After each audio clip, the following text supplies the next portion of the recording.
Anyhow, would you like to talk about what apparently Tony Khan can't get away with anymore?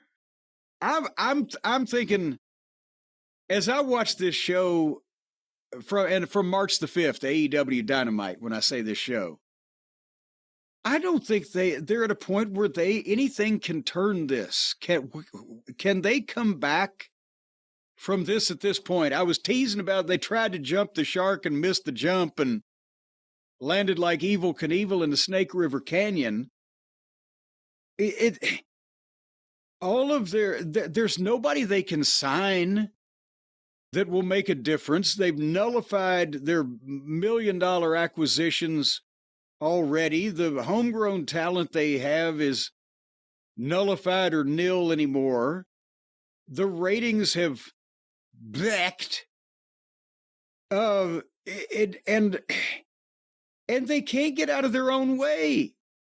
They will find some way, even in advantageous positions, to make this thing look like it's goddamn amateur hour. And I mean, there was nothing as blatant as last week Chris Daniels was knuckling his own face on a fucking drive-in movie screen in front of their most faithful fans. That had to be, what the fuck? But it just looks... The WWE is having drone shots flying into stadiums and up a goddamn fucking top babyface's nose with precision like a network production.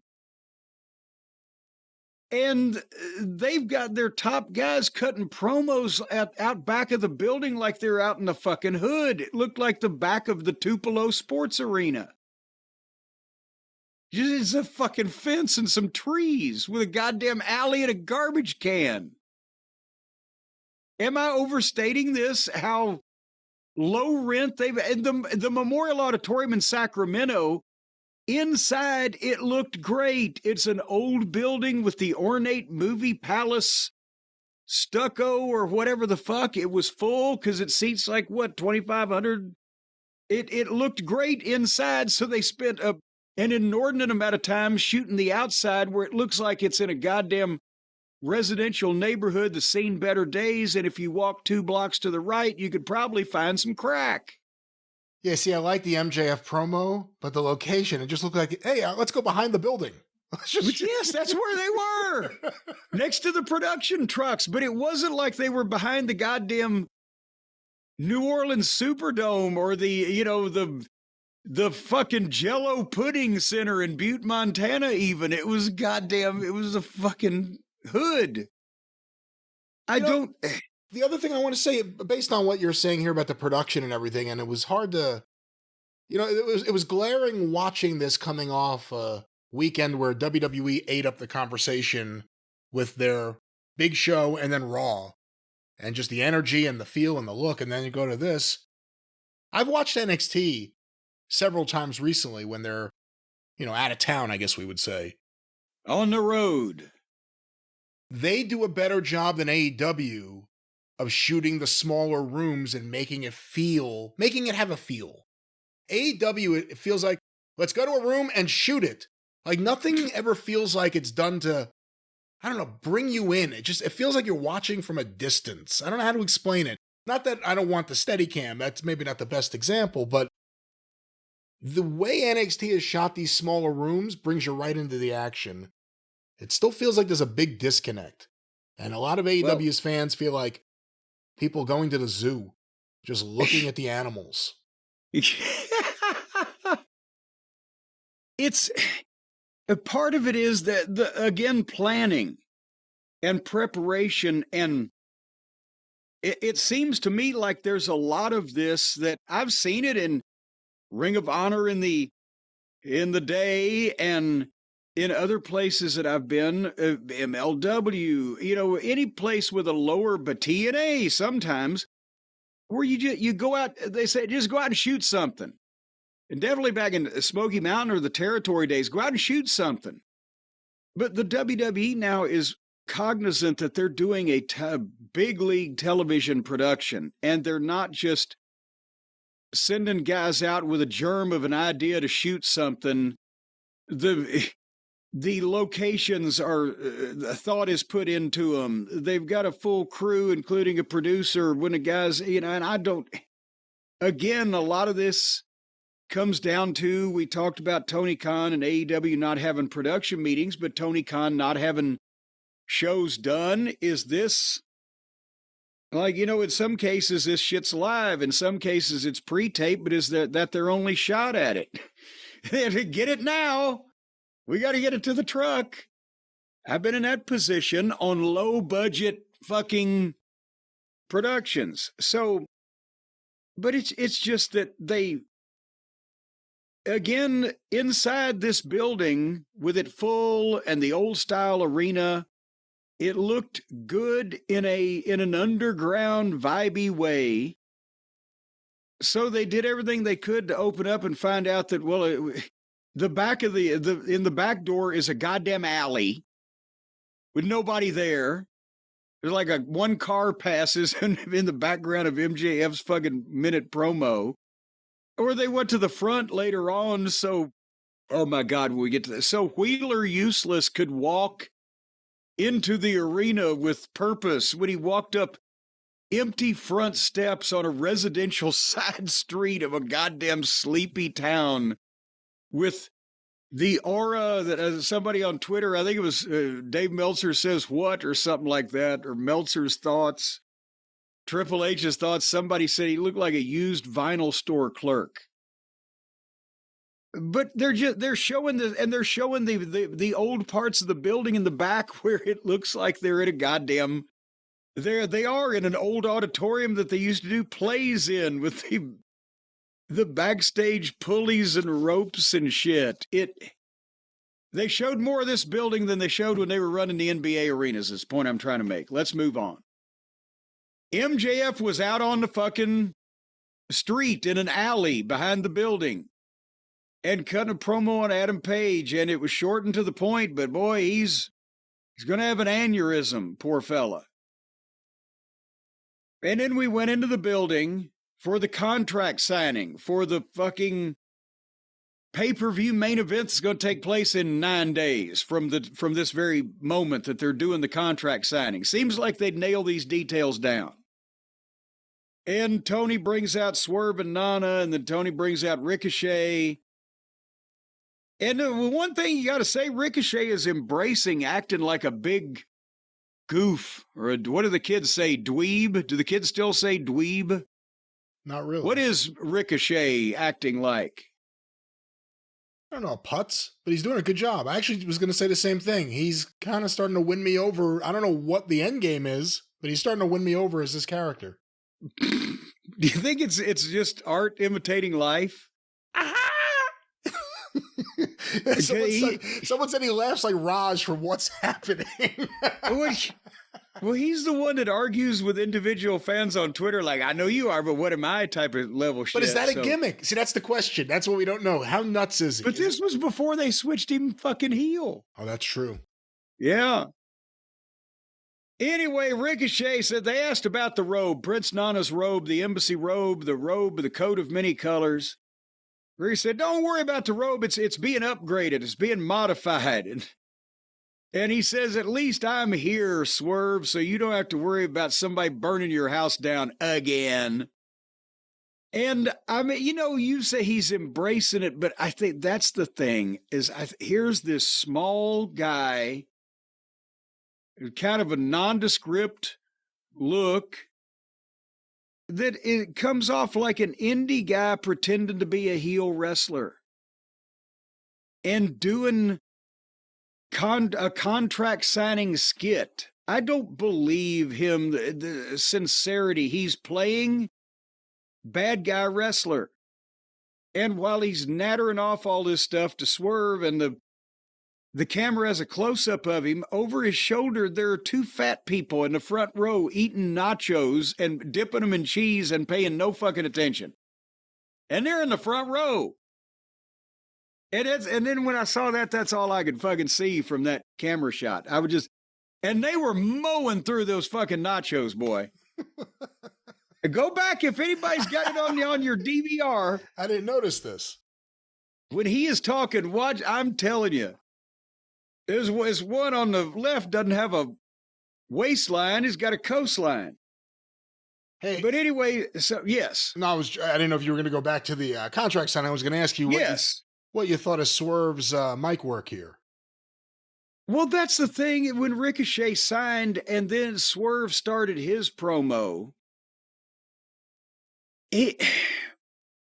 his whole thing is being the most dangerous man in AEW, and you've unleashed me. And he was being very serious, but it's hard to take him being the most dangerous man in AEW seriously ever since that people started liking him. He's been laid out. He's been involved in these preposterous scenarios where his house got burned down and the blood. And he says then he made the mistake, or Ricochet made the mistake, of leaving him breathing. Like, Ricochet doesn't look like he could kill time to begin with, but people know that there's going to be no death involved here unless it's accidental, and that probability increases weekly with what they do, but nobody's going to kill anybody. And then the fans started chanting Swerve's house, but randomly while Swerve was talking. He didn't call for it. That's all they want to do now. When they see Swerve is chant Swerve's house. Whose house? Swerve's house, because that's their time to do something. But it threw Swerve off his promo because they just started chanting in the middle of his fucking interview. And, Swerve said Ricochet's going to be known for me kicking your ass and your ring announcer wife, and I'm going to end you. And Ricochet got pissed. But, I mean, he had the aura and the people supporting him at one point. We've talked about that was months ago and months. And as soon as they decided to make his baby harassing and fucking home invading, make him a baby face, then he's been ever since, hadn't he? And poor Nana. Just a wishy-washy fucking dish rag being passed around. That's why I asked you about what you thought about Swerve's mic work, just because I was kind of blown away how it seemed like he was having a tough time saying whatever he wanted to say. He had a lot of it probably in his head. He stutter stepped a few times. But no, I think the enthusiasm for the Swerve's house chant is up. The enthusiasm for his promos and matches, maybe not so much. And I'm not looking forward to the match, but, the Ricochet character as it's developing, it is at least I'm interested in that. And we'll see what happens there. How many times are they going to take the biggest babyface free agent on the market and make the people boo him out of the building? What'd you think of the line about Samantha Irvin? Well, they went ooh about that just because that sounds inside, right? Well, because they all know that she was a WWE ring announcer. Well, yes, and that was the ooh moment. But then, when Swerve signed the thing and the fans were chanting "Holy shit!" because he mentioned I didn't actually mention by name his wife, but he mentioned his wife. Swerve just turns around and turns his back on Ricochet and stands there. And it was almost like they were doing a walkthrough. I was like, why didn't you just stand up and turn your back and stand there? Ricochet pulls scissors out of his inside jacket pocket and goes to stab Swerve in the head. He spins Swerve around and Swerve blocks the scissors, pulls out his own scissors with the other hand, and stabs Ricochet in the head. And Ricochet takes a bump over the table and the camera's off of him for a while and on a close-up of Swerve so that we don't have any of those embarrassing, we're going to call them Moxleys, where you can see the guy drilling for oil in his own fucking scalp. But then we saw Ricochet again and he's selling it like he's been impaled on a goddamn lance from Sir Lancelot. And he got a pap smear. That's what they used to call it in the business, Brian, when you were scared to get juice and you got a trickle that may be extended to your eyebrow, he got a pap smear. And Swerve turned around and walked off. What the fuck are we doing now? Block the scissors and stab me is now being called as a high spot. Should AEW start selling scissors at the merchandise stand? No, I'm afraid the fans will cut their fucking wrists. If you know someone's coming at you with scissors, how would you do it? Would you prepare yourself with your own scissors, or would you get your own scissors? If the motherfucker was trying to stab me with scissors and I'd reached up with my left arm and managed to block it, I'd either poke him in the eyes or kick him in the balls. I wouldn't stand there while I pulled my own scissors out of my coat pocket. If only Ricochet had a long head of hair, at least you could say they're building up to him losing that long head of hair. But that ain't it. But it's just so childish or stupid or not well thought out or fake.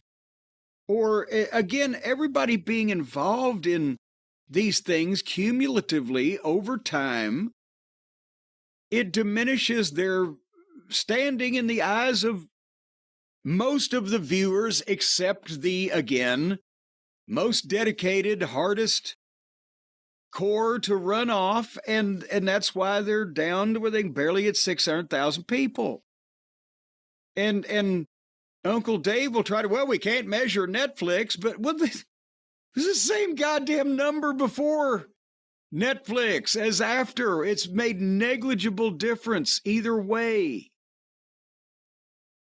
There wasn't a drop of any kind, and there hasn't been a rise because nobody's fucking... And I say, oh, goddamn, now that I can finally see AEW on, what is it? Not Netflix, but Max. It's changed my life now. No. Who's saying that? Who's coming to this? What do you think? It's because of shit like this. What do you think is worse, the scissors or the screwdriver? Chicken or the egg.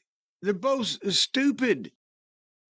And you don't use things you can't work with. You don't use things that, I mean, I'm sure somebody would say, what a great angle if they made a foam baseball bat and just hauled off and Babe Ruth swings somebody in the head and they took a bump but then got up. They'd go, wow. But for most people, it's like, what the fuck? You've just insulted me. This is ridiculous. This couldn't possibly happen. It's just a bad program with bad acting and bad stunt work. And when they go through fake walls, bad special effects. And that's why I'm saying it, and it's just over and over now, and that's why everybody's been diminished in the viewers that they're down to almost half of where they were regularly 5 years ago. And yes, the WWE is so much better, but AEW is legitimately worse. And they have run off a bunch of people that were watching their program for a while that don't anymore because this kind of just goofiness. Anyway. And speaking of goofiness, the AEW pay-per-views will now be on Prime Video. Brian, what's that? That is Amazon's streaming service, Prime. It's something where they have a lot of videos that are included with your Prime purchase, or a lot of things you can watch. Your Prime membership, I should say. I can't speak today. And apparently this will be more like a pay-per-view situation. It'll be available for purchase on Prime. It's not coming with Prime. Either way, I think it's a good thing. Obviously for AEW, another platform you're on. For anyone complaining, but it's not free. Well, I mean, unless Amazon's it's a pay-per-view. Yeah, Amazon's not saying, hey, AEW, we'll pay you to come be over here. They're saying, we'll let you sell your pay-per-view over here. And that's a good thing. Well, regardless, does it get at some points more confusing for people? Well, you can see, instead of, I'm on Netflix, or I'm on Fox, or on whatever, well, I'm on this and that and the other fucking thing, and you can do this also. Does that confuse the advertising? Well, I don't know about the advertising, but the fan, you wonder. I mean, here we are, March, and the pay-per-views aren't available on Max. You know, I can't just tune into Max and watch it. You know, I can watch allegedly Dynamite and Collision live. That's not even like available the next day the last time I checked, and they have an archive going back to 2019. But the pay-per-views aren't streaming there. AEW's big win with Max beyond the money would have been, you'll carry everything. The way WWE is treated by Netflix and Peacock.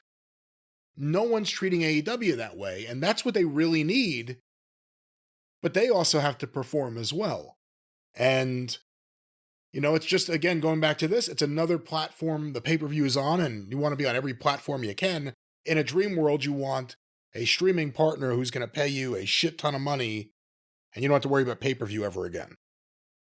Well, you know what? We don't have to worry about talking too much in detail about the next match, because it was an 8-man tag team match with Mark Davis, Brian Keith, Brian Cage, and Lance Archer against Will Ospreay, Powerhouse Hobbs, Mark Briscoe, and our little puppy Pockets. And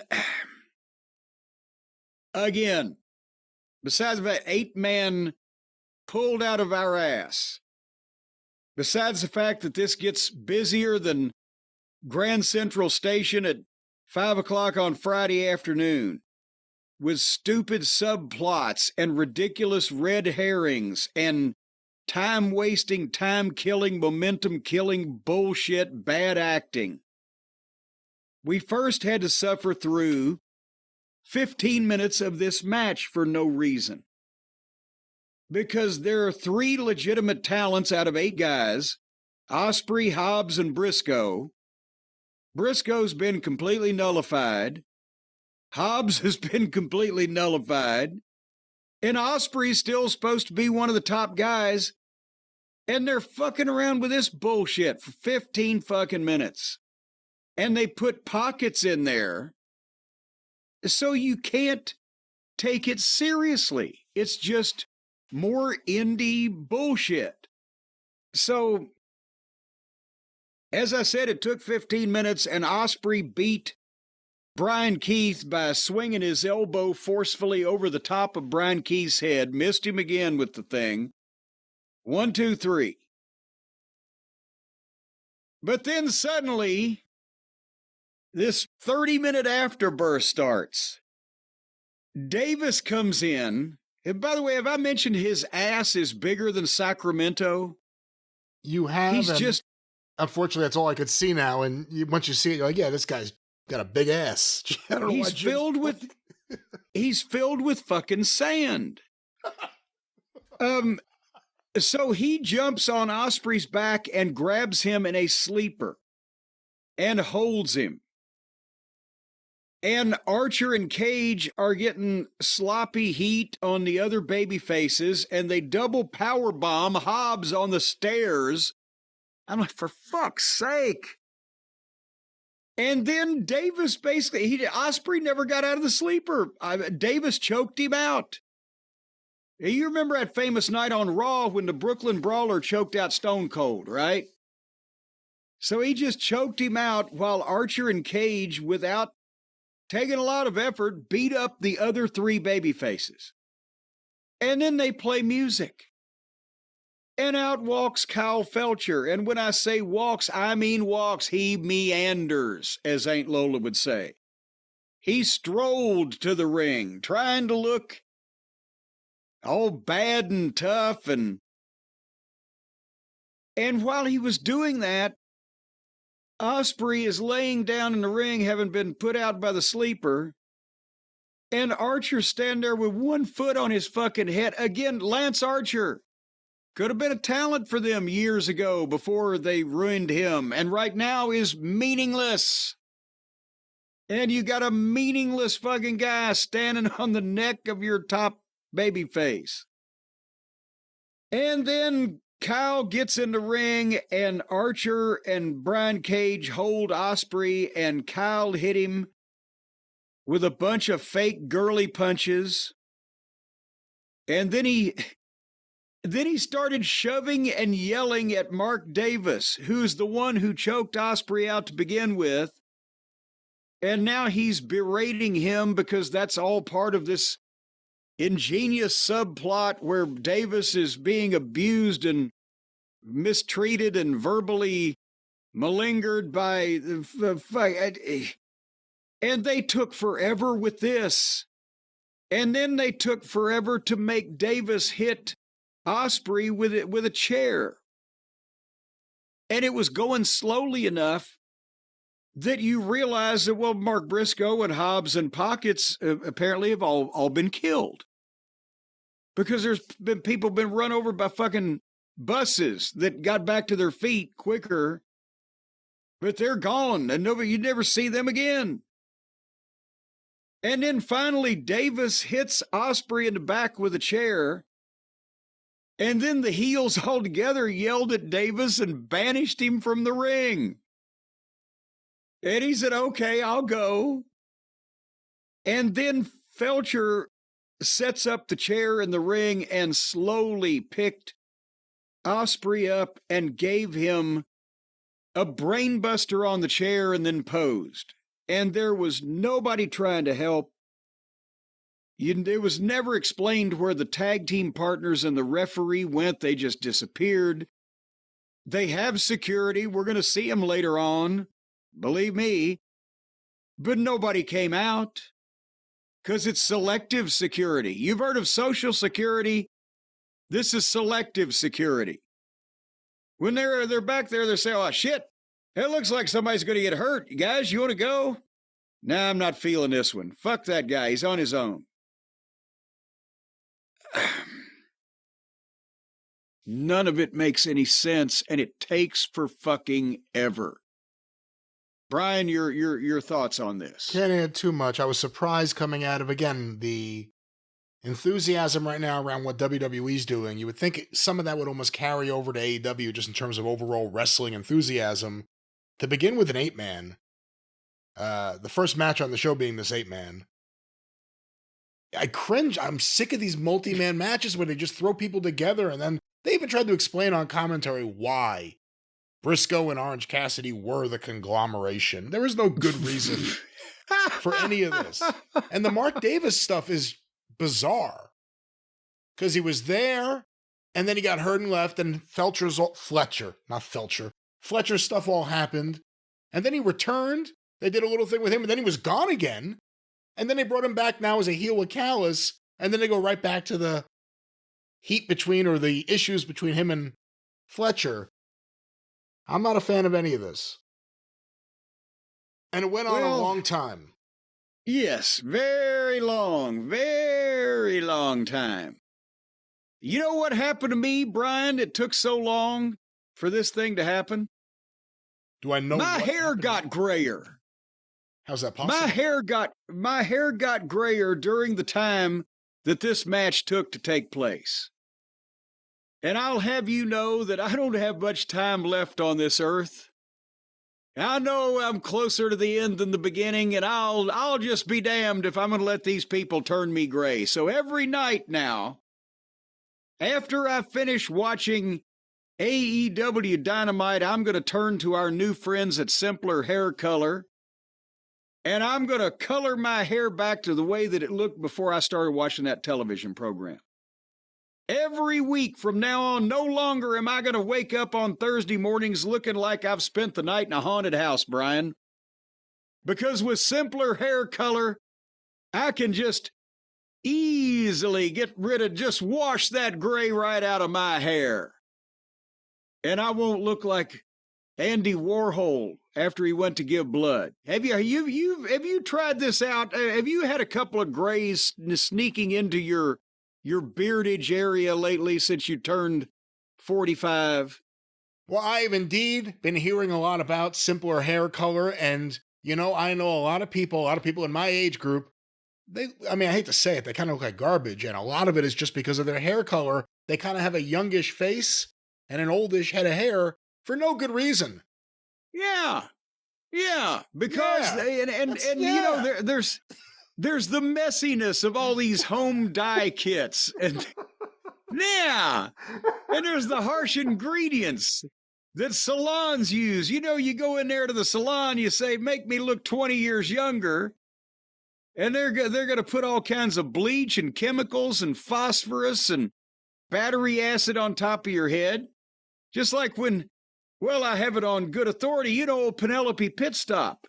She felt like she was getting a little older, so she went in and to a plastic surgeon, said, make me look 20 years younger. He added a tail.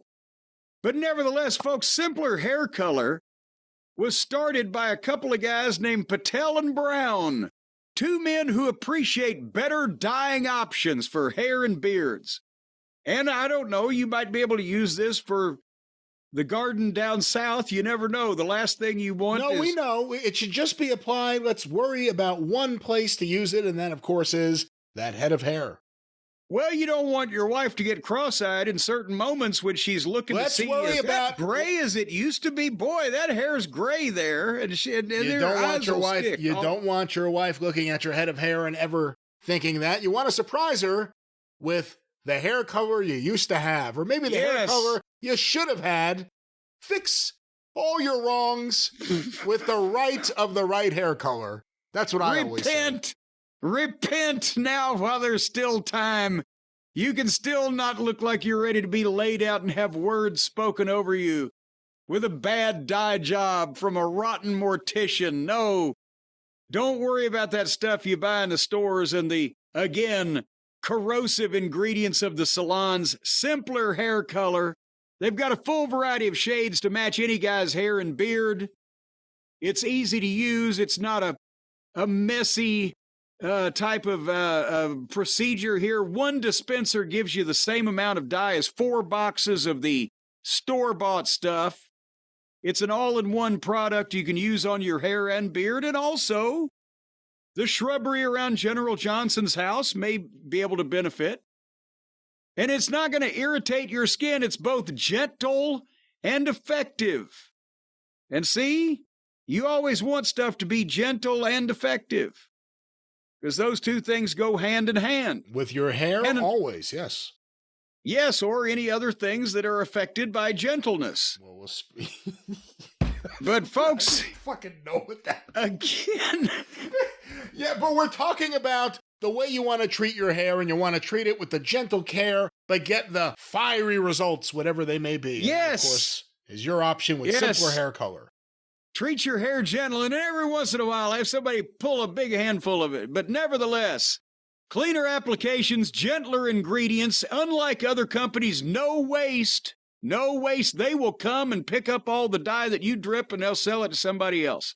Plus, Simpler Hair Color offers free shipping and free returns, so you can try Simpler Hair Color risk-free. And here's what you do. They ship it to you for free. You use some of it. If you don't like it, you cut off all the hair that you put this dye on, put it back in a box, and send it to them, and they will recolor your hair for you and send it back. So, folks, say goodbye to grays the easy way with Simpler Hair Color. Head to simplerhaircolor.com/JCE and use the code JCE for 10% off your order. simplerhaircolor.com/JCE, 10% off. Make sure you use the promo code JCE, because they will know then that I sent you and that you're okay. Wink, wink, nod, nod. And that you can get the 10% off deal. And also, if you're an AEW employee, this can help you in disguising yourself and changing your looks and identity, so that way people won't recognize you on the street and you'll be embarrassed that you're on a substandard television program. Just change your fucking hair color. That worked for The Fugitive. Did you ever see the first season? With Simpler David Hair Jansen Color. was blonde. Once again, with Simpler Hair Color, think of what it could do for Mox, for Cope, for all the stars of AEW, and think of what it could do for you. One more time, Jim. Our friends, Simpler Hair Color, what's that promo code? JCE, and you have not yet acknowledged that you're aware that David Jansen in The Fugitive, Richard Kimball, the wrongfully accused doctor was originally a blonde-haired guy, and he dyed it black. Yes, of course. Well, you say yes, of course, now because I've told you. They literally They literally showed you with him on the train to start the show, so every episode began with that. Yes, and hair dye, the bottle there. He'd be a real idiot if he was a fugitive and didn't dye his hair. It's the first thing you do. Well, that was simpler hair color that he used. Well, no, let's not say that some television criminal used a product that didn't exist yet, but it can work for you. Can you prove he didn't? It can work for you, simpler hair color. Well, I think he did. Back to Dynamite. Back to Dynamite. Back to AEW Dynamite. It's one of those shows, ladies and gentlemen. Oh, good God. Well, we were back outside the building, and again, the front door, the stairs up to this old historic auditorium, the building looks fine. There was no people, Jerry. There weren't the people, Jerry. There was literally nobody on the streets, the front steps. It's just an empty building with this fucking knucklehead Wheeler Useless with no shirt on and his wrestling tights out on the sidewalk where there was no people. So it looked bizarre. And as the guy said, he looked like a used vinyl store clerk, stripped to the waist. Maybe he's delivering the naked wines. What do you think? That would have been a reason to be out on the street. It looked like, is the city closed?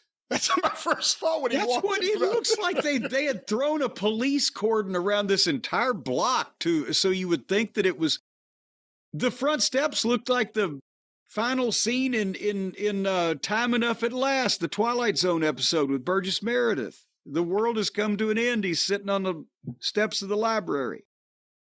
He walks in, and the camera follows him into the arena, the over-the-shoulder shot. It looks like the Evansville Coliseum. It's a 100-year-old building, and it's small. And they've accentuated that by walking us through the whole thing and showing us that it's in a goddamn neighborhood. And that's why I said earlier, the WWE, you get the drone shot or this hell of a handheld over the Jey Uso shoulder when he goes down to this sea of people. Here you got a lone cameraman following an indie guy into a barn. So what? If he's Useless is supposed to be on the outs or sideways in some way with Moxley and the rest of the bunch anyway, have him come down the entrance. Have him commit the cardinal sin. Dress in the locker room. What the fuck is going on? Well, he didn't have issues with Moxley before the match, did he? Well, he's always the whipping boy and the guy that they take advantage of and they push him around. And then he started to accept it. I didn't realize until this match that we had a new problem. Well, he liked it. It was attention. See, he comes from a broken home. His mother wanted a girl and his father wanted a boy, and they were both satisfied. But they have this match with him and Edge because now Wheeler is the only one left. Edge has caved the brains in of Claudio and I think Pac, and they got Willow to commit homicide on Marina Schaefer because a guy can't hit a girl in the head with a fucking folding chair like Paul Bunyan, but it's okay if a girl does it. So now they're all injured, all of Dick the Boozer's Boar Horsemen except for Wheeler here. So Edge is going to go through him. And he did. It took him 10 minutes before he speared him. 1, 2, 3. So if he needs 10 minutes to beat Wheeler, I guess he's going to need 4 days to beat Moxley. But afterward, Edge pulls Wheeler up to his feet and shakes his hand and says, "This is what respect looks like." And then walks out. So there's Wheeler standing there, and then here comes Dick the Boozer into the ring. And he's yelling at him, and he's pie-facing him, and he's fucking berating him, and he's screaming. And this whole production takes place where he's just abusing this guy, and the people are, they want to see the underdog turn on authority. So they started, Wheeler. And Wheeler kind of minorly pie-faces Moxley and stalks out of the ring and goes to the back. And the boozer follows him. He missed the pie face. He didn't get it full on. He missed the pie face. Yeah. Well, because he was intimidated. He didn't want to potato Moxley. He was afraid Moxley'd beat him up. He looked like a scared little kid. And that, after the people were getting behind him, if he'd have really shoved the fuck out of him and fucking took off, he'd have had something. But instead, he's a fucking wimp. And Boozer followed him to the back and told, yeah, keep walking. Keep walking. Yeah, you'll be. And as Yuta is leaving, he's going, yeah, but he's leaving. And then Moxley cut the promo to the camera. All right, Cope, you did it. I'm all alone. You've taken them all out. But then he cut the normal promo about how he's going to drink Edge's bones. And, I mean, if his job is to sound like the raving serial killer testifying in court, he kind of nails that, but it's so over the top for wrestling, and he just looks so sad and pathetic, and his work is so bad and pathetic, and it makes me so mad. Delirious was a more coherent promo than Moxley, but that was this segment again where every group, every team has people that are mad at each other that are on it. Have you noticed? It can't just be one. The only ones that have evolved, or not evolved, but evaded some kind of indie booking pollution has been the Hurt Syndicate. But I don't know. You think Cope's getting the belt? Well, and do you think Christian's going to cash in? But then where would that... Nobody is... clamoring to see Christian Cage be the world champion. They might momentarily cheer for Edge becoming the champion just because, hey, we like Edge kind of, and Jesus Christ, somebody beat Moxley, thankfully. But then you've got a 51 or 3-year-old champion that just came off a broken leg. Well, and who's his next promo set up with, or program set up with? With simpler hair color, he may look as young as 40. He always had blonde hair. He doesn't anymore.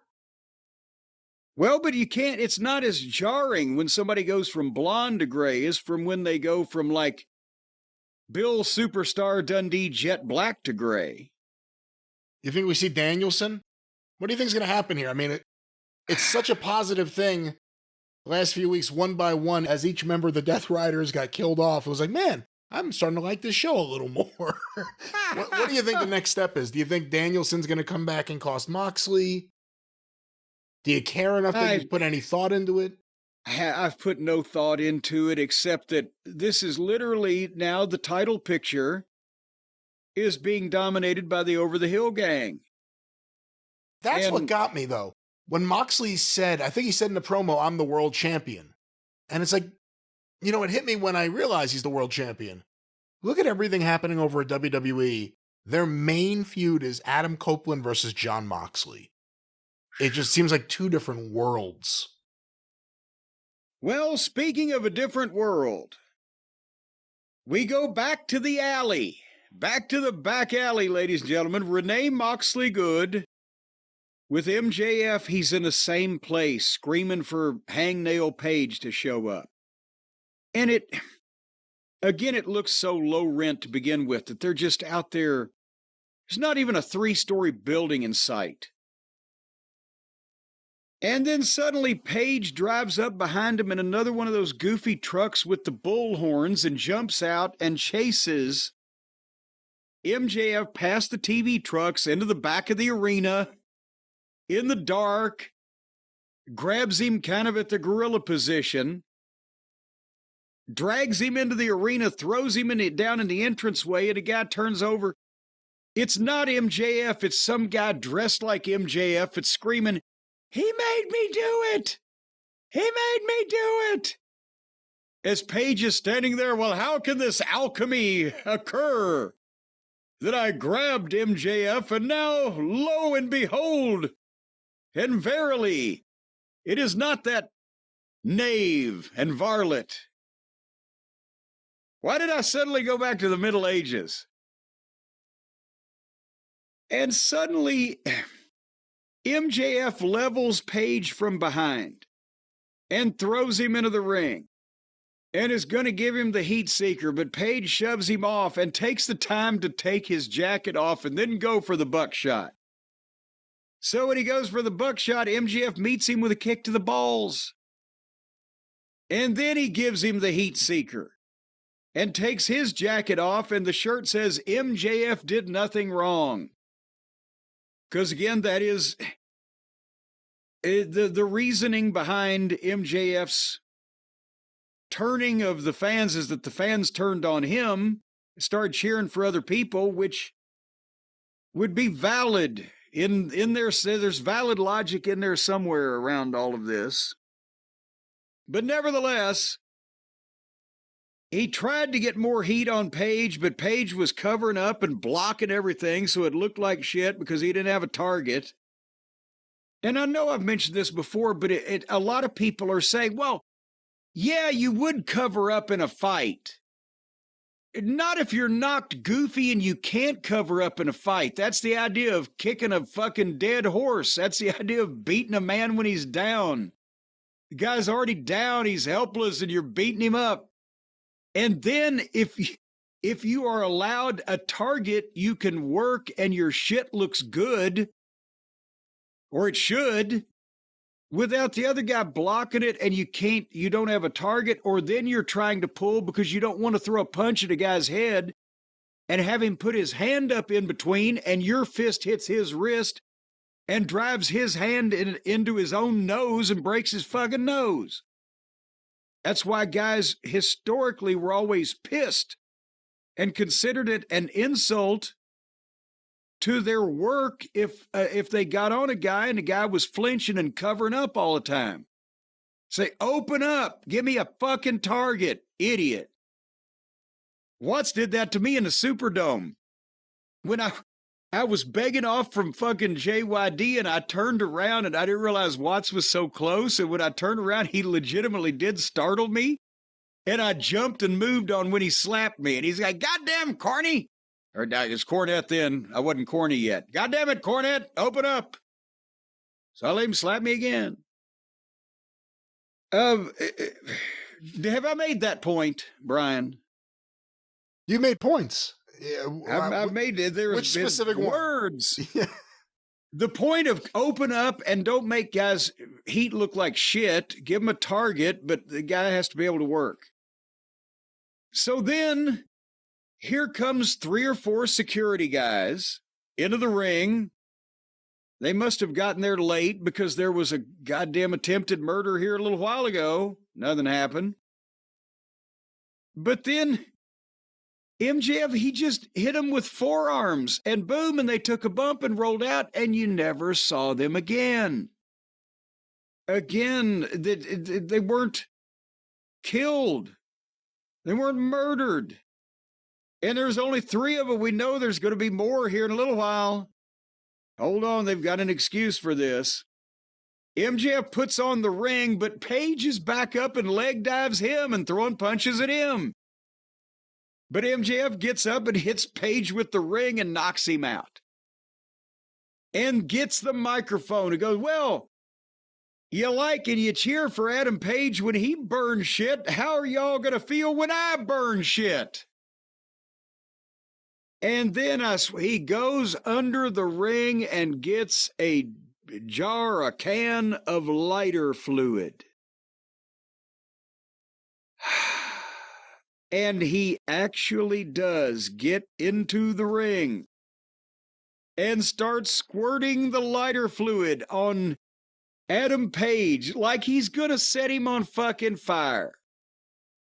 And where are the guards that he killed with one punch 2 minutes ago? Ian Riccaboni, who was there, thankfully, on commentary, said, well, he knocked out some of the guards and the other securities with Moxley.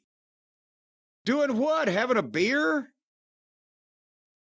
And then MJF, he squirted the fluid all over Adam Page, and he starts flicking a lighter.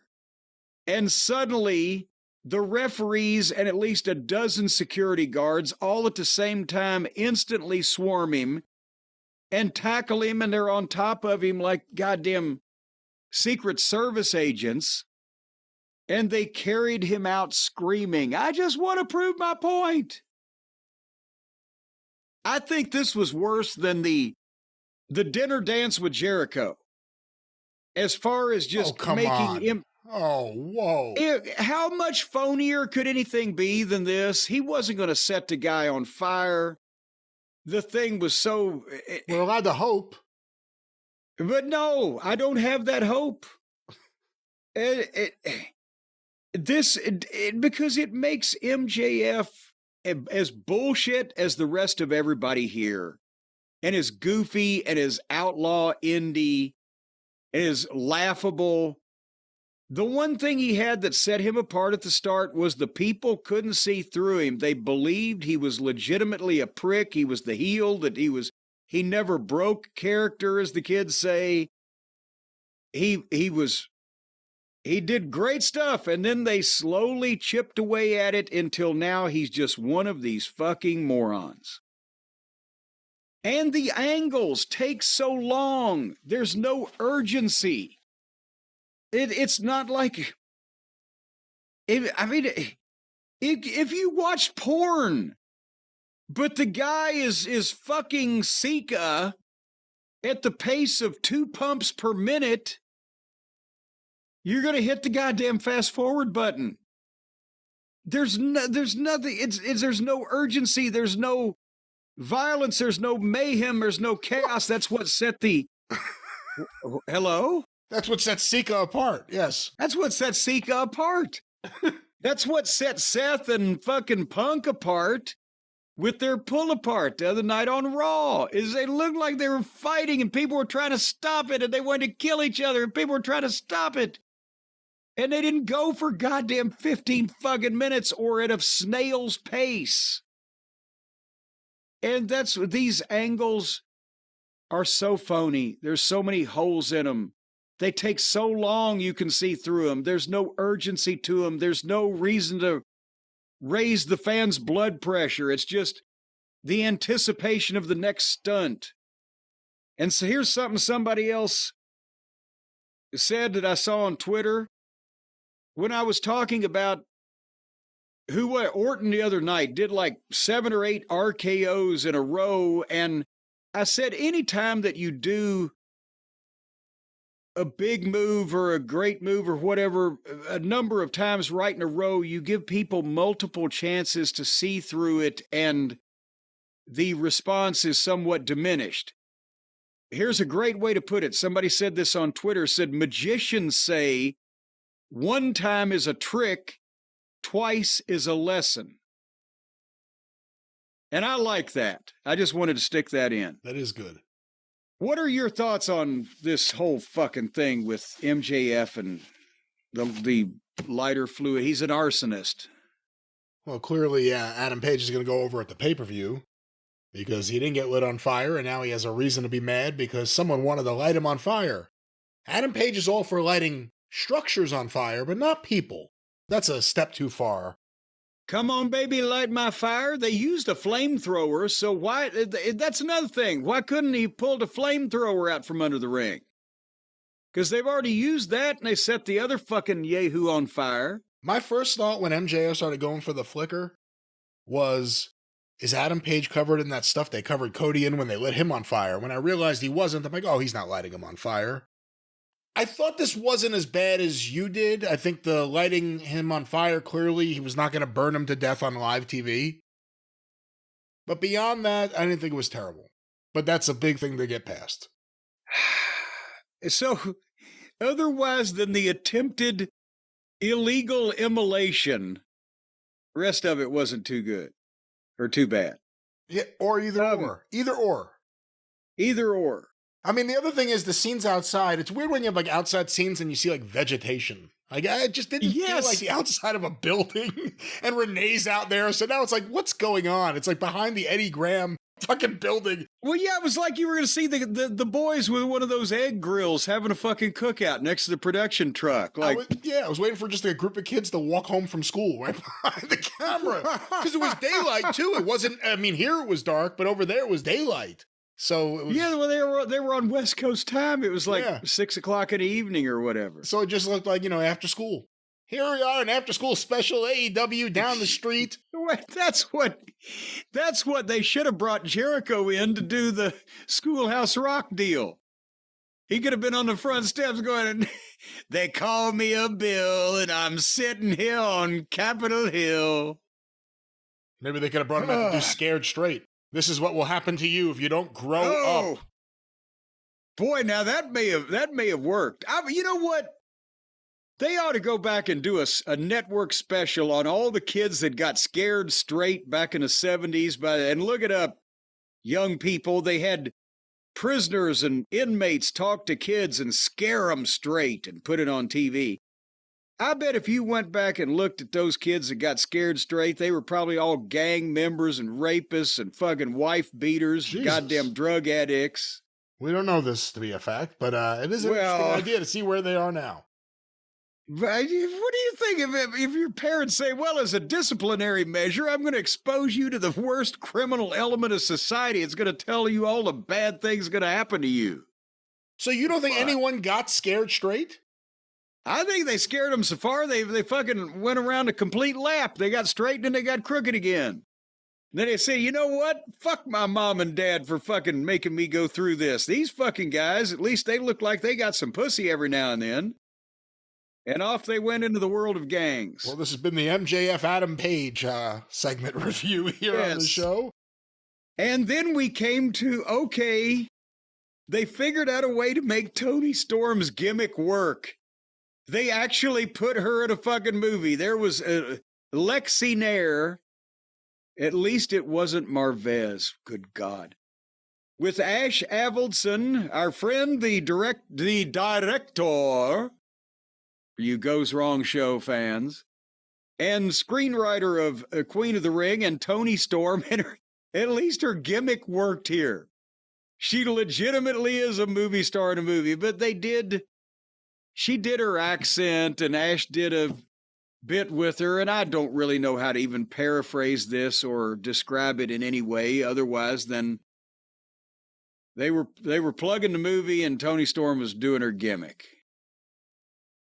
She's very good at the gimmick. Apparently they did some kind of angle on one of the red carpets for the movie where Mariah May attacked Toni Storm. Yes, and the blood is what turned the carpet red. What are your thoughts on that, though? Are you for that or against that? The idea if you have a wrestler who's in a movie and she's going to be doing red carpet events, doing an angle in front of all the media, that would be... Well, I'm never against, under the right circumstances, I'm never against the concept of doing an angle. No matter where the time or place, it has to be depending on what the angle is and who's in it. However, having said that, before I would validate this, I might have to see the angle. Just to, Again, Toni Storm had something with this until it just went too far. Would that be just a catch-all phrase? It's... Well, hold on, they did another thing here in a few minutes. Let's just talk about that. Because Renee Moxley-Good was sitting down with Maria May and Toni Storm later on. And as soon as Renee says, thank you guys for sitting down here today and agreeing to no physicality, Maria stands up and just spits in Toni Storm's face. And then Toni says, it's nice to know you still care. Otherwise, she doesn't move a muscle. And they proceeded to do the most ridiculous acting, in quotation marks, that I've ever seen. It's like they're letting out all of their aspirations of doing parodies of Lifetime movies. I mean, they're exhibiting, especially Maria too, some element of talent in being able to say all this shit. But it's just ridiculous, isn't it? I mean, I'm not a big fan of the stuff on wrestling that's overly theatrical like that at this point. Toni Storm is more committed than most, and her stuff tends to be... should be committed. Her stuff's over until the bell rings, and she's good in the ring. I'm not saying she isn't, but, they still haven't been able to overcome, for the most part, the fan apathy in AEW when the women are in the ring. But her gimmick's over, and her personality and promos are over. She got a big pop when she revealed that she was still timeless. Maybe they could make Ash like her full-time director. You have Ash following her around and telling her what to do. I don't know. I think he's got a better chance with Queen of the Ring winning an Oscar in that respect. But and is that the thing? Is it that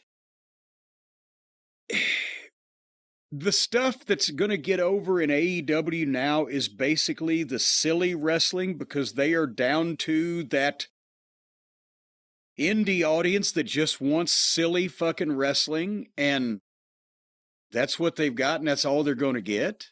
And that's the point of this show that we're continuing to talk about is I think that there's nobody they can sign to make a difference. I don't see any genius angle that they can come up with or match that they can promote that's going to make any difference to spike anything. Can you? And I don't even know if that's their biggest problem. I think the bigger problem is that long-term, WWE is doing everything they can to lock down the industry away from Tony Khan. Everything. I mean, I'm talking about infiltrating podcasts. I'm talking about doing everything they can, locking down indie talent at the most basic of levels, locking down schools. They're doing everything they can. Churches. Again, what do you do in a wrestling war? With the NWA versus Georgia, they never ran out of talent, the NWA. Georgia did. And it's a little bit of a different dynamic. You don't have a conglomeration of, to use the term, wrestling promoters working together. You just have one with a lot of money and a desire to own everything in the space. That's, again, it goes back to the frustrations with Tony Khan. It's Tony Khan's wrestling company. That will be a distant number two unless AEW does things to change things at the top, and they're never going to. It's a frustrating ordeal to kind of watch. I think that's the problem. Well, speaking of frustrating to watch, Thunder Rosa and Chris Statlander versus Penelope Pitstop and Megan Brain. And I said, okay, I'll watch for a second, see if this turns into a shoot and Thunder Rosa stretches somebody. And it didn't, and she didn't. So apparently all has been forgiven from these two nitwits exposing the business a week or two ago. I don't know, but I'll tell you, that Megan Bain, I looked it up. I think she's like 6'1". She's got a look and an aura, and she's not bad in the ring. WWE should have been all over her. How did she slip by that? Yeah. Somebody that looks like that doesn't just come around every day? There must be something wrong with her. Yeah, I hate to say it because it would need a build and they would have to do things a little differently. You know who would be the perfect opponent for her down the road? Someone who's tall and big, and if you let her talk, she may get over as a good person as opposed to a heel. Camille. What kind of private hell are you sentencing Camille to, I wonder, with what may be wrong? I mean, you're right. If WWE didn't see her, know she was there, that's surprising. If they did and they passed, that means there's got to be something wrong somewhere. Is she an idiot, or we'll find out? That's your first, but that's stopped WWE. I heard they were going to sign this wrestler, but he's a real idiot. Well, I mean, there's certain types that, you don't want to go down that road. Anyways, speaking of idiots, what did Max Caster do to these people? They never really bury anybody on purpose. A lot of people get buried, but it's all accidental. They just don't know any better. But they have taken this guy and made him look like the biggest fucking idiot. It's almost like this is not accidental. They've done it a lot accidentally, but this is not accidental. He was part of the hottest team in the company. Everybody loved his raps. Everybody loved the scissoring. They completely tore that all apart. They lost their Billy Gunn. He turned on his partner, Anthony Bowens, and now he comes out and tries to get people to chant that he's the best wrestler alive. And nobody gives a shit, and they hoot at him, and then they send out Jay White, who beats him with one move, 1, 2, 3, and then cuts a promo about how Edge is going to beat Moxley while Caster is laying there selling and groveling. And this is not the first time they've made him look like an idiot when he comes out trying to say he's the best wrestler alive, and this whole thing that he's got a trademark in a frame that's obviously not going to work. Nobody gives a shit. The fans are not reacting to him. Otherwise, please go away. What did he do? I think this may be something he's enjoying. I don't know. They think he's going to get over by proclaiming himself as the greatest wrestler alive and losing every match quick. It is entertaining. It's quick. It's not. I'm entertained by it. I'm not going to lie. I'm entertained by it. I wasn't so enthused when Jay White came out. You're a sadist. And then we get Jay White's promo about Edge winning the title. Well, yeah. So then, and we already talked about the girls sit down and spitting session. And then actually, if Tony Storm and Maria May would just sit there and spit on each other, I bet they could raise some money on OnlyFans for that. But they gave it away for free. But the main event was scheduled for, well, it wasn't just scheduled, it indeed turned out to be Swerve Strickland and Brody King versus Okada and Ricochet. So you got Swerve, the babyface, with the babyface manager, Prince Nana, teaming up with I guess he's a babyface now because he's a member of the Hounds of Hell. They repackaged him, and who's he? What's his partner's name? Buddy. Because Malachi left, so they became the Hounds of Hell. Then they brought him out as a team and beat him, and then they brought Brody out as a single and beat him. No, Buddy as a single and beat him. So they're taking on Okada, the guy that has a heel manager that never actually manages him anymore. Because he was a member of the family, wasn't he? What family? Who are you talking about? Wasn't Okada in the family at one point? Then he went with no, I'm sorry. It was Take a Shit that was in the family. Okada went with the Bucks. Then the Bucks left. Okada's a heel, but now he's teamed up with Ricochet, who used to be a babyface, but now he's a heel. And he just got stabbed in the head with scissors. But he still got to wrestle in the main event. Is this a fucking rib? I was surprised when I realized that the guy who was stabbed with scissors is wrestling in the main event. Yes, and they were calling it a preview of Revolution because you got Swerve and Ricochet both in the ring with each other. They were in the ring with each other an hour ago when the one guy stabbed the other guy in the fucking head. Well, it's also a preview because we're getting Okada versus Buddy at the pay-per-view. But Buddy wasn't in here. It's Brody. I meant Brody, excuse me. Okada versus Brody at the pay-per-view. Well,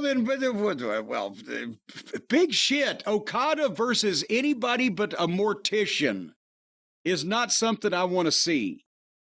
I watched a little bit of it. The bell didn't ring until 7 minutes till 10, but I'm always tempted to watch Okada's matches to see if at some point he just falls apart. It just shit falls off. An arm falls off.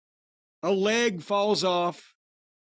Or if he just creeps across the ring with his little steps with his hunched-shouldered stance and lightly taps on somebody.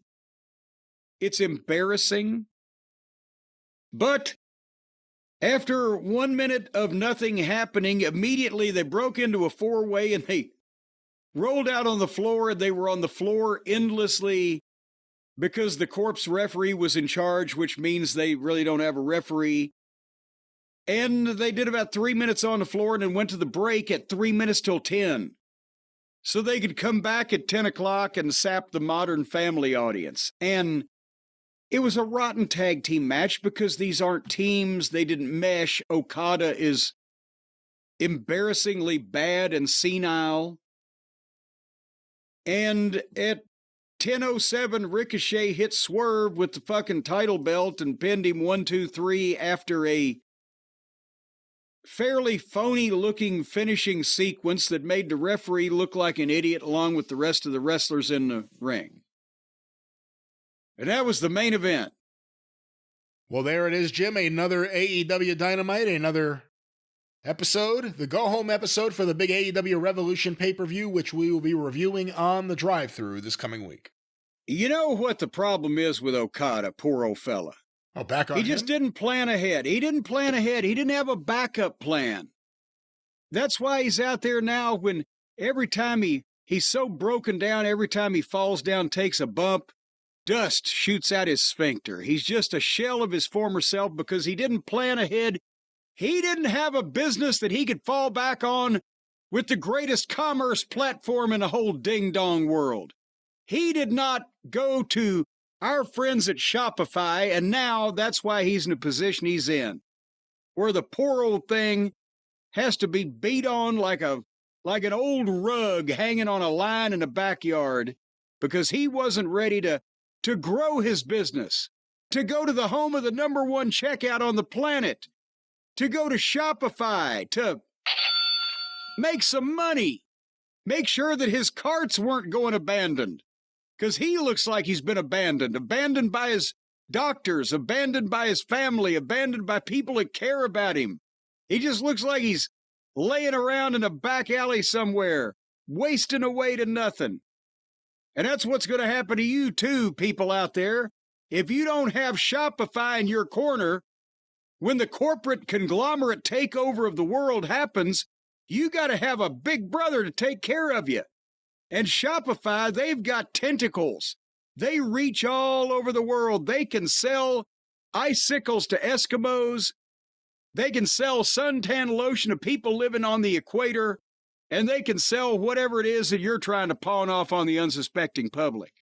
Brian, you know this is true. You get just any kind of dog and pony show to you. The Pet Rock. Shopify could have made the guy that came up with the Pet Rock a billionaire. Instead of Elon Musk now, we'd be dealing with the guy that came up with the Pet Rock, because it's all about your platform, Brian. It's all about who's selling your stuff. It's all about who's making the conversions. It's all about who. Well, you know it. You know it's true. Well, it's all about you want to get your product among in front of the most amount of eyes, the most amount of potential customers as possible. And with Shopify, you can do that. And you want to have that platform taking those people's money just like that, just sticking their hand in their pocket and pulling the money out of these people's pants. No. I wouldn't say it like that at all. They gotta be fighting. The money. They're accepting the money that is given to them for your fine products that you are selling with Shopify. Yeah, and you better turn that money over too if you know what's good for you, because Shopify, they got friends. And if you don't part with at least part of your money, they're going to make sure that some of your parts don't go back together the same way. That is not what Shopify will do. Shopify is on the up and up, and your business will be going up and up and up and away with sales. And away. And some people might be going away for 3 to 5 years for what they do to you. No one is going away from, no one involved with Shopify. I don't know what you do in your personal life. Well, no, they contract this out. It won't be Shopify, plausible deniability. It'll be somebody named Frank or Joe. There are no contracts. Crooked nose. No contracts, no buttons, just your items on Shopify. Get out. Just do it. You get in front of the most customers you can with Shopify. That's what I'm saying, Jim. Just get out there and mingle amongst them. And boom, and your cash registers. Your cash registers will be ka-chinging with the money that you'll be making, and it won't cost you anything because we can get you a $1 a month trial period. If you don't believe the things that we are saying is true, or we are saying is true, or we is saying are true. A lot of people don't think it be like it is, but it do. But Shopify will only charge you a $1 a month trial period if you go to shopify.com/JCE. That's all lowercase, by the way, that JCE. And you can upgrade your selling today and see how wonderful they are and how that they will make people turn over a significant portion of their income just to be left alone from you. If you have Shopify in your corner. Well, no, again, I wouldn't phrase it like that. You ought to open a business where you say, I will leave you alone if you'll pay me money. There are certain people that could make that go. I don't think that business is a legitimate thing. Some press agents I know actually may call that a business, but that is not a legitimate business that they will be selling or helping you sell or being involved in any way. Let's talk about your business. Let's talk about what you could sell. Let's talk about the customers. A pleasant experience, easy to track, Shopify, without any more trouble. What's that promo code, Jim? JCE. Let's talk about Shopify. Okay, I don't know what that was, but that's right. Shopify.com/JCE. So do they sell the Nielsen ratings on Shopify's incredible number one checkout on the planet and incredibly successful commerce platform, or do the ratings come out in another way? I think if you could buy the ratings, Tony Khan would certainly spend the money. He loves spending, although they are cutting some of the roster we hear this past week. But AEW Dynamite March 5th on TBS, 8 to 10:08 p.m., according to WrestleNomics, on average, watched by 600,000 viewers. Oh, even! Dead even. And even Steven this week. Well, at least they got back up to 600,000. That's been a struggle for them the past few weeks. But now, as always, the devil is in the details, and the entertainment is in where they started and where they finished. Well, and let me just say, because I'm reading WrestleNomics' report here, the story this week is the key demo. It's the lowest in Dynamite history in the normal time slot. The previous low was October 8th last year, but that was a show that started at 9 p.m., and NXT was on for half the show. Now, in a lot of the country, NXT was against this, because it had been preempted the night before because of the president's speech to Congress. So, but still the lowest ever. So we'll discuss that a little bit as we go through this. Jim, here are the quarter hours. These were compiled by WrestleNomics. Quarter 1, 8 to 8:15 p.m., the MJF outdoor promo, and the Swerve Strickland Ricochet contract signing. 694,000 viewers. Okay, that is markedly lower than normal, which means that according to the average, they're not gonna fall that precipitously this week. Is this one where only the most devoted came, but they stayed? And now I'm looking at this, and I got to wonder how much of it is an NXT issue. The quarter 1 key demo was 198,000 viewers. That is well off the 90-day trend line. They're never that low. Lately, sometimes they get into the 100s at the end of Dynamite, but to start it off like that, I have to think that's NXT. Chipping away at the younger view, which again, though, that makes you question, how'd they get 694 if they lost so many of their other viewers? How high would they have been? But let's go to quarter 2, 8:15 to 8:30 p.m., an ad break, Powerhouse Hobbs and the Conglomeration and Will Ospreay versus Brian Keith and the Don Callis family with picture-in-picture ads. 563,000 viewers. Oh, Jesus Christ. 171 in the key demo, 18 to 49. But they lost 131,000 people, which is not unusual after the first quarter, but not when they start with under 700,000 to begin with. And how, without going drastically upward, are they going to hit their average here? You know, and another question, we've asked it in the last several weeks, last few months, how much of their audience isn't into Swerve Strickland anymore? We've seen the main event matches with him at the end of the show die in the ratings. He was in the first quarter, people tuned out right away for the second quarter. But we go now to quarter 3, the continuation of that match, 8:30 to 8:45 p.m., and the post-match with Kyle Fletcher and the Takeshita video, 645,000 viewers. Okay, and they just gained 37, 70, 82,000, which never happens. There has not been a quarter since we have been reviewing this that they gained 82,000 people after losing. So that's got to be a significant amount of people switching back and forth depending on what's on NXT, does it not? That's the only thing I think for a wrestling audience that would cause it like that. We go to quarter four. To lose 130 and then gain 80 something. That doesn't happen. We go to quarter four, 8:45 to 9 p.m., an ad break, and the start of Cope versus Wheeler Yuta with picture-in-picture, 584,000 viewers. And then to turn around and lose almost an equivalent amount. This is a ping pong match at this point. They're switching back and forth some segment of 100,000 or so to see what the fuck is going on with the other show. Well, we go now to quarter five, the big 9 o'clock hour, 9 to 9:15 p.m. The continuation of Cope versus Yuta, the post-match with Moxley, the Outrunners video, MJF's promo outdoors, and then the MJF Adam Page lighter fluid angle. 667,000 viewers. Jesus Christ. Okay, now they're up. Wait a minute. They started at 694. They lost 131,000. Then they gained 82,000.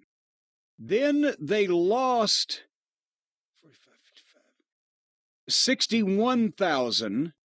And now they've just gained 83,000. So they're almost back to where they started at.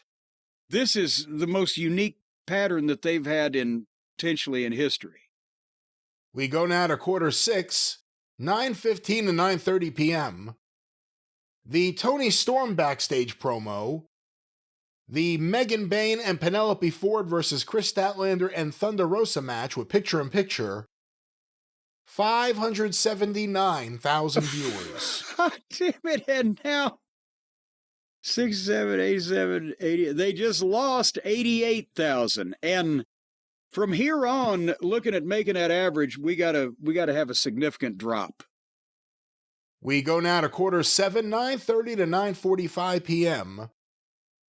The continuation of Bayne and Ford versus Statlander and Rosa, the Mercedes Moné backstage promo, the Max Caster promo, Jay White versus Caster, the Tony Storm Mariah May backstage angle, and an ad break. 596,000 viewers.